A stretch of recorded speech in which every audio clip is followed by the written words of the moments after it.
All right, take three. I think I figured it out. I guess you can go live in Chrome now. See, this is Facebook.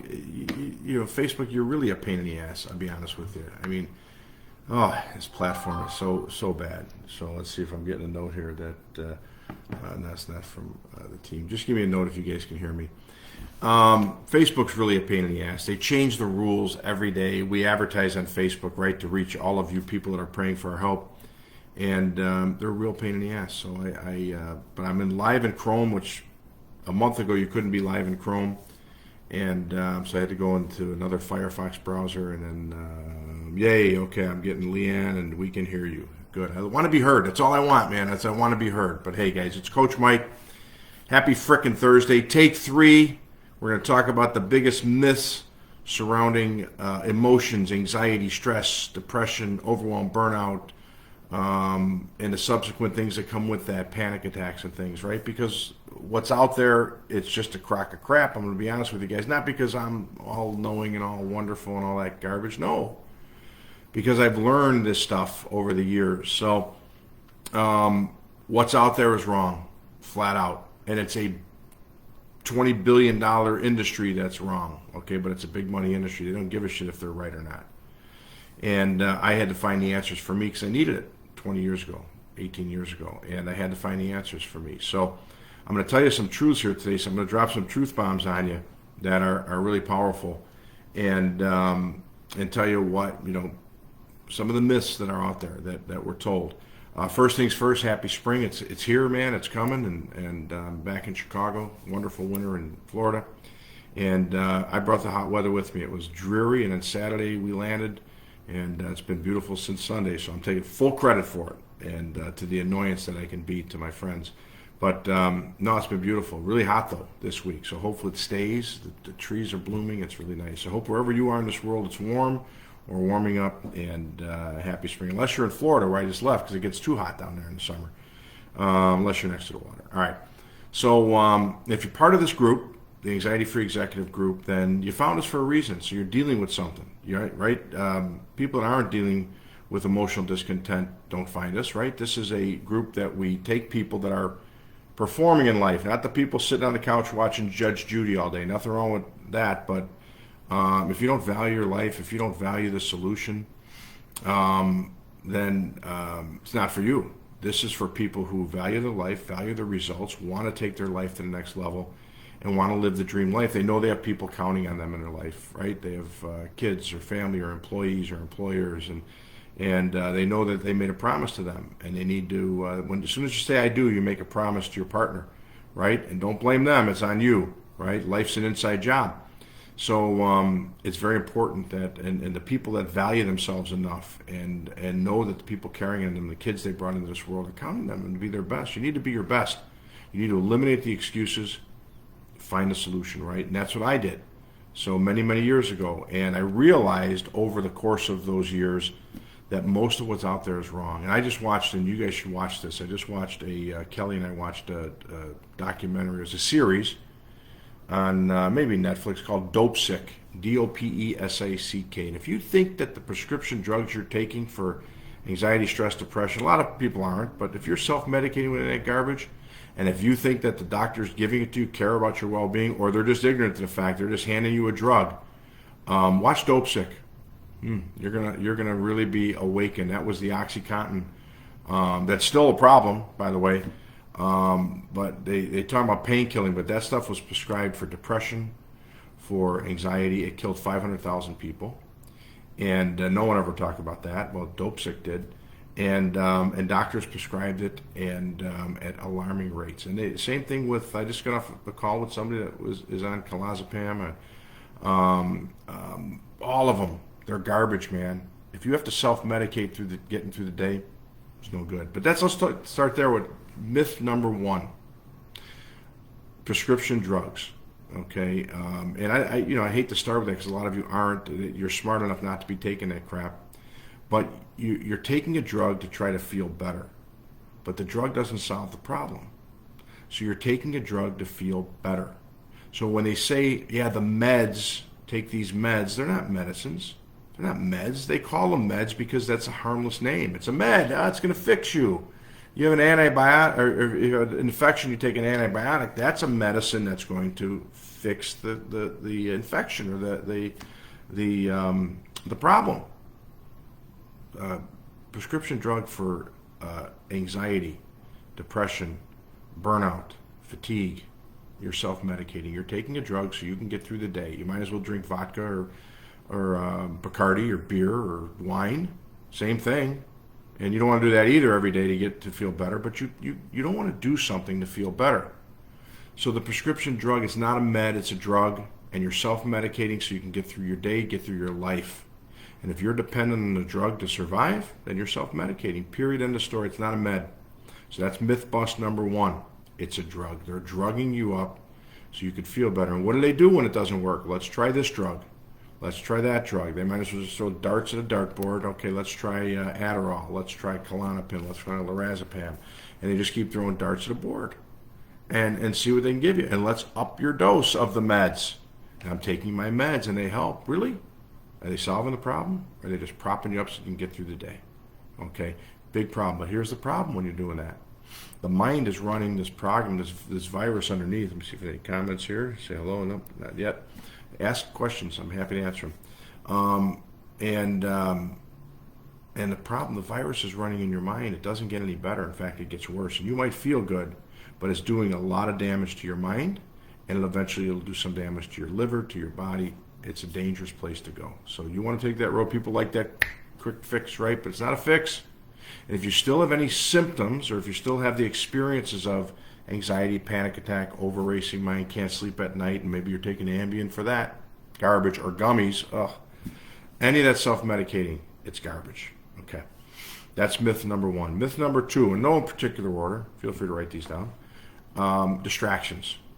Distractions are the answer. I exercise to de-stress, right? I breathe, I do deep breathing, I do tapping, I do whatever, meditation.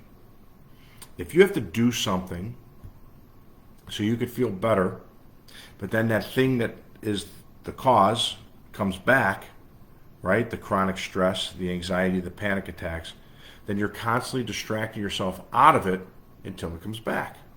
So if you're over obsessed with exercise, you need exercise to get through the day, right? Or you tell yourself, I need sunshine or I can't survive. Now, I prefer sunshine. I like warm weather. But that's because I'm a golfer. I like golfing. And I like warm weather. And I like the ocean. I like the fun things. So that's a preference. But I don't need any of them to feel good. I lived a long time in cold weather and fine. If you need anything outside of you as a distraction or to feel better so you can get through the day, you're running a program of discontent. And all of those things, you can't exercise your way out of de-stress. Now, there's things that happen when you exercise that make you feel amazing. If that's part of your, physically and emotionally, right? And that's great. Don't ever stop doing that stuff. It's wonderful.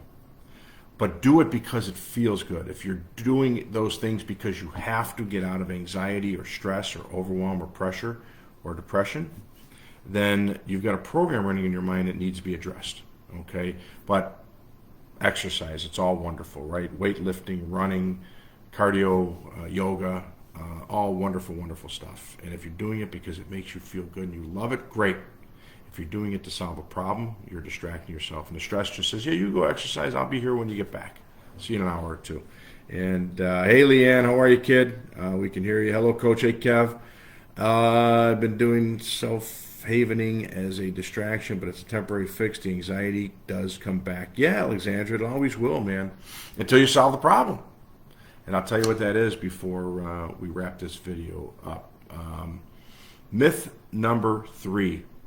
Therapy is the answer. It's not the answer. Now, there's some wonderful therapists out there. And we have, a couple therapists a month come through our program because they want the answer so they can help people, right?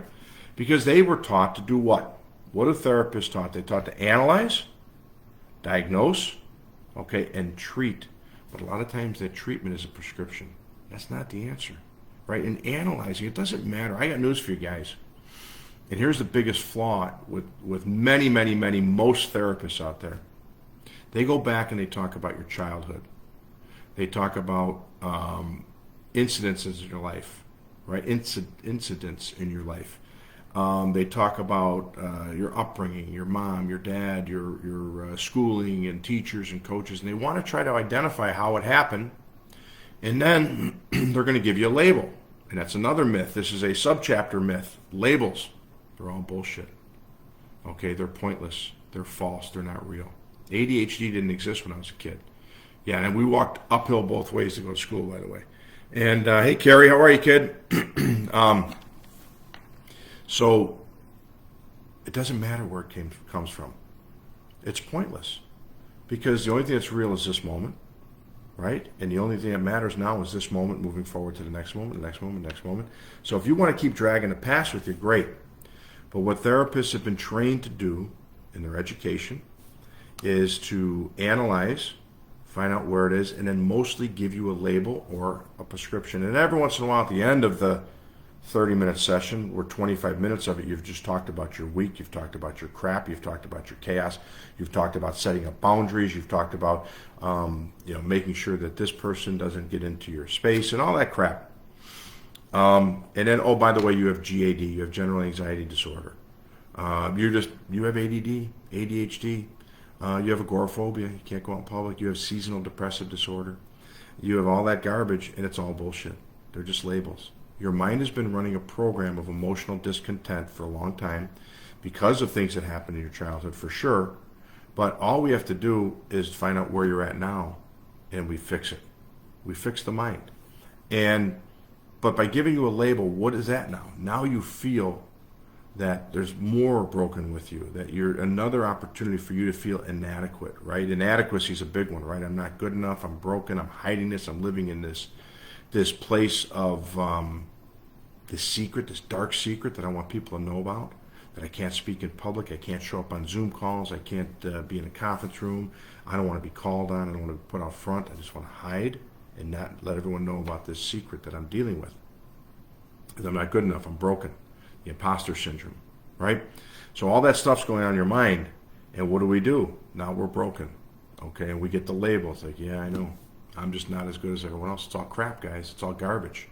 It's a myth. The labels are BS. Most therapy's BS. If the therapist tells you from day one, we can solve this problem in 8 to 12 weeks, now that's a therapist you should listen to. If the therapist says to you, keep going, and if you've been in therapy for a long time or counseling, the mind is a wonderful plastic machine. It's moldable, it's trainable, and it's a servant. It'll listen to you. You just got to know what to put in there. Okay, period, end of story. And the virus can be removed in the subconscious. Okay, and that's what they label with PTSD. Well, you have PTSD because you had an emotionally traumatic event. Yeah. You get in a bad car accident. You know, a lot of our veterans have seen some stuff that people shouldn't see in this world. You've been cheated on 3, 4, 5 times in relationships, or even once in a relationship. That's a traumatic emotional event. What does that do? It leaves an emotional scar. Now, the emotional scar is going to lead behavior because it's in the subconscious. So you'll meet somebody else, and you'll say, great, I love the relationship. And the mind says, yeah, but what if they cheat on you like the last person did? Or what if they find out about all your flaws and your insecurities? The mind is a funny way of giving back to you what you've given it. So then the therapist might say to you, oh, well, it's because you have PTSD. You went through that. So let's put you in shock therapy or what is it, the TDS and all that bullshit. Now start tapping. Start pounding on your forehead every day, right? The tapping, the meridian points. Vomit. All right, so your mind, you didn't do those things to get to where you are. You had emotional experiences, so there's a way to get you out of that stuff. So that's a myth, man. Prescription drugs, number 1. Distractions, number 2. Therapy and labels, number 3. How about number 4? That you can do it on your own. Now in life, we get experts for everything, right? I've got my dealership working on my car right now. I wouldn't attempt to fix it. I couldn't fix it. I opened the hood, and it's like, Greek to me. I don't speak Greek. I couldn't fix it, so I've got to take it to an expert, right? Recently, I've had a little giddy up in my little hitch in my golf swing, so I'm thinking maybe I should go to an expert, have an expert look at it.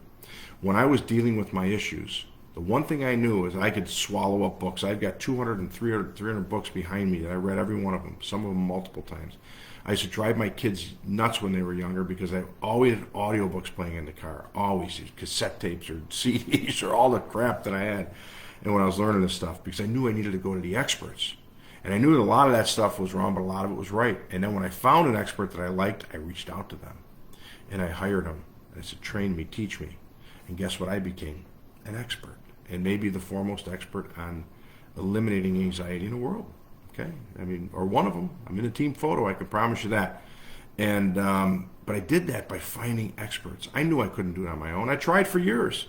Do it on my own because, you know, especially with YouTube now, everybody thinks they can watch a video or listen to a rah-rah motivational video and get the help. They can't. You can't do it on your own. It's impossible. Anything, you look at any successful athlete, any successful executive, all the way up to the top ladder of the company, they all have coaches, performance coaches, behavioral coaches, right? Mentors, marketing coaches, business coaches, right? We know, right, that we're not experts in every area, so you've got to find the experts. So if you think you can do it on your own, or you're kicking a can down the road and not finding the answer, you can't. You've got to find an expert who's done what you want to do and it can help you solve the problem. If you think you can watch a bunch of motivational YouTube videos and solve the problem, then look at your history. How's it worked out for you?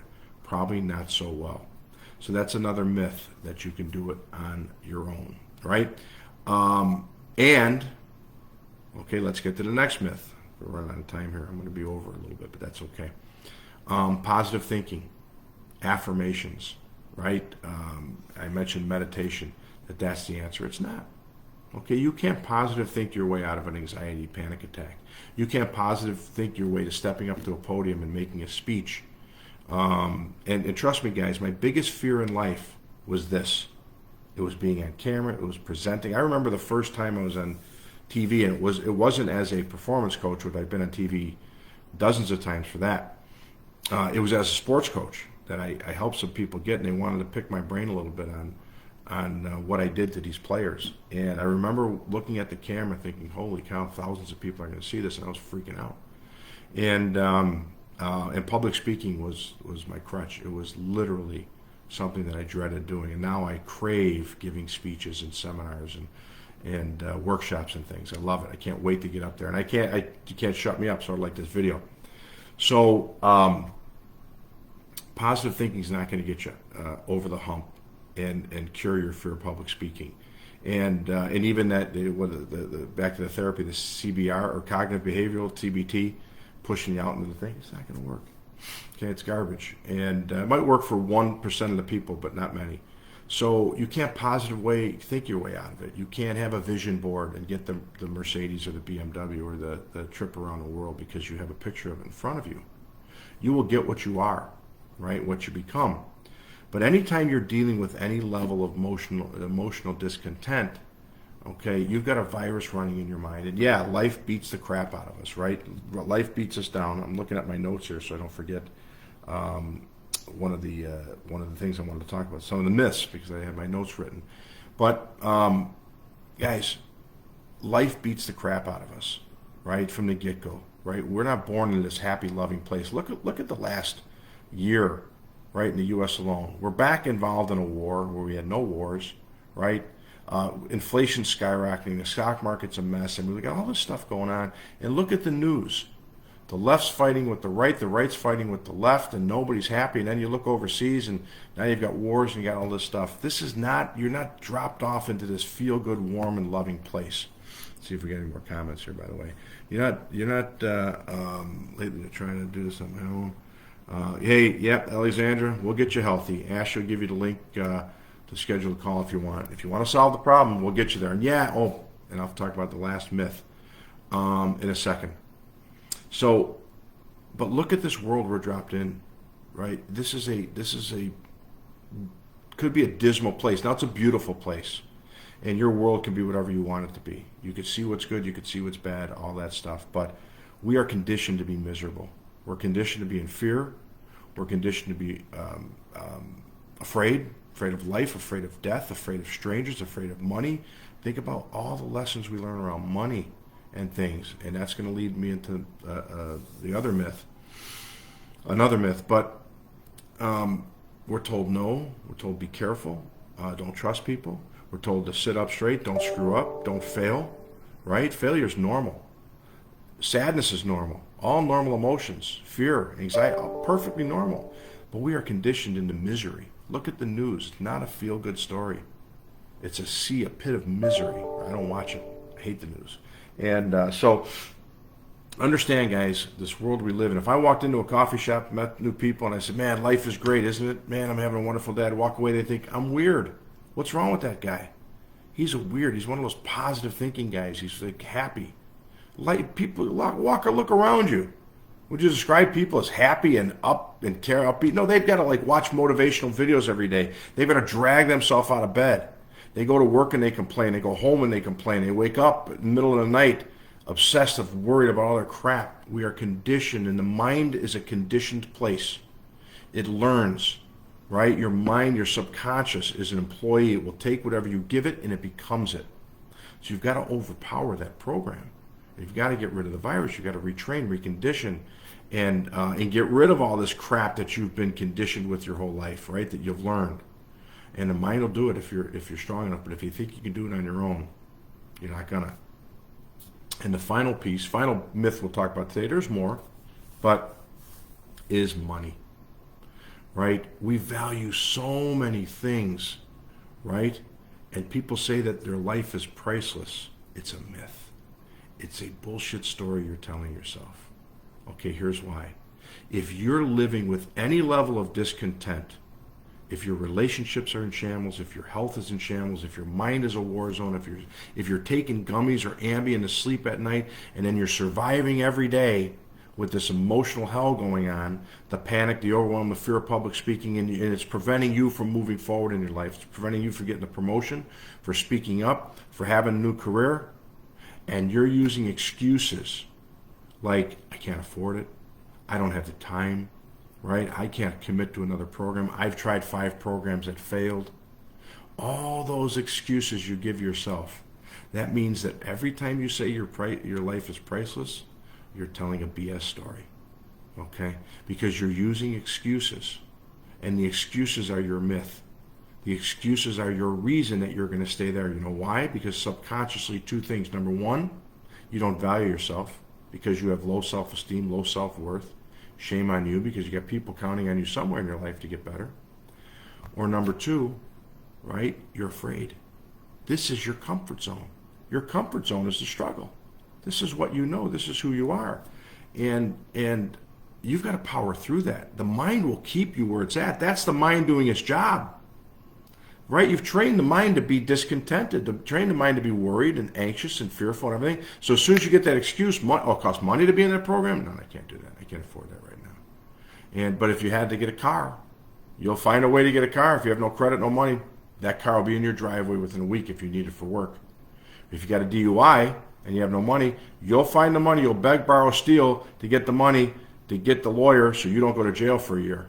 Okay, promise you, you'll find a way. So the myth is the BS stories that you're telling yourself.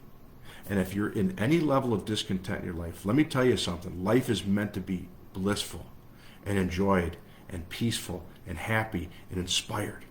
Your experiences in your life, not every one of them, but your experiences in your life should be fun and rewarding and happy and peaceful. And yeah, you got the challenge, but guess what? You move right through the challenge. Or you don't, and you learn a way to deal with the challenge and be happy anyway. But as life continues to pull you down under the water, the opportunity is to solve it and make sure that you train your mind to be happy and healthy and vibrant and loving. And you get the subconscious there, because the subconscious is driving your behavior, your states of being, right? And you train that to be something special, healthy and vibrant and happy. And then you have a sea of experiences, one after the next, that are happy and exciting and fun and loving, or just content and peaceful. That's our natural state of being. Joy, peace, happiness, contentment, right? But if you want to believe the other ways, all the myths I talked about today, right, with the positive thinking and the distractions like exercise and meditation, and none of those things are bad. Positive thinking, exercise, meditation.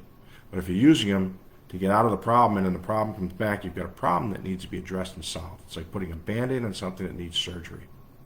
So and therapy and prescription drugs and all the other tapping and all the other garbage out there. Okay, no offense to tapping people. You might be in this group. Okay, whatever. Anything you need to do to feel better, it's a distraction.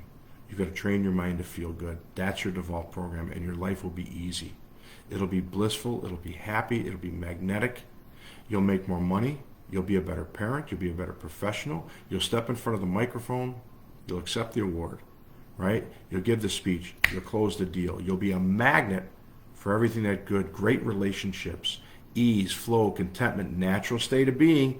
Ease, flow, contentment, happiness is not walking on coals. That's not our natural state of being. We can motivate ourselves to do that on a weekend. It's not natural, though. It's not we're not meant to be that way every day. It's impossible, right? We're meant to be happy, peaceful, contentment. And then from that place, we become motivated, inspired, driven. And what can you accomplish there? So take a look at your life. If you're living with a level of discontent or struggle or overwhelm, are you using the excuses to stay where you're at? Well, what if it doesn't work for me? I'm just too skeptical. We've got 400 or 500, I don't know how many, dozens, hundreds, whatever testimonials we have and reviews and things. People read them, yeah, but what if you can't get me helping? Great, there's your myth, right? There's your excuse, stay there, right? It's your choice, but you're making a choice. I was the guy that said, I have to find the solution and I'm not going to stop until I do. You should have a little bit of that in you, because I'm telling you, it's been so freaking rewarding that I could look back at my life now the last 15 years and see how many people I've impacted, right? Besides living this wonderful life for the last 15 years, but how many people I've impacted, how many people they have impacted, the ripple effect across their businesses and their families and their clients and their kids and whatever. It's pretty magical. You could do the same. I don't care where you are right now. You can have it any way you want. That's the beautiful thing in this life. I have a completely different life than I had 18 years ago. I have the same kids, okay, and maybe a couple same shirts. Everything else is different. You can have it the same way, but you've got to make the commitment. Or you can keep listening to the BS, listening to the mess, buying into the $20 billion a year pharmaceutical industry or therapy, all that garbage, guys. You've got to find somebody that can take you where you are, and you've got to commit to that, because if you think you can do it on your own, you can't. Maybe I did. If you think you can do that, you're one out of 1,000, okay? You can't. Commit, solve the problem. If it takes money, invest it. If it takes time, invest it, because guess what? Your life on the other side of it is worth it. All right, guys, I ran a little long today. Sorry, Amy. I have a coaching call with Amy right now, so sorry in advance, and love you guys. Talk to you soon.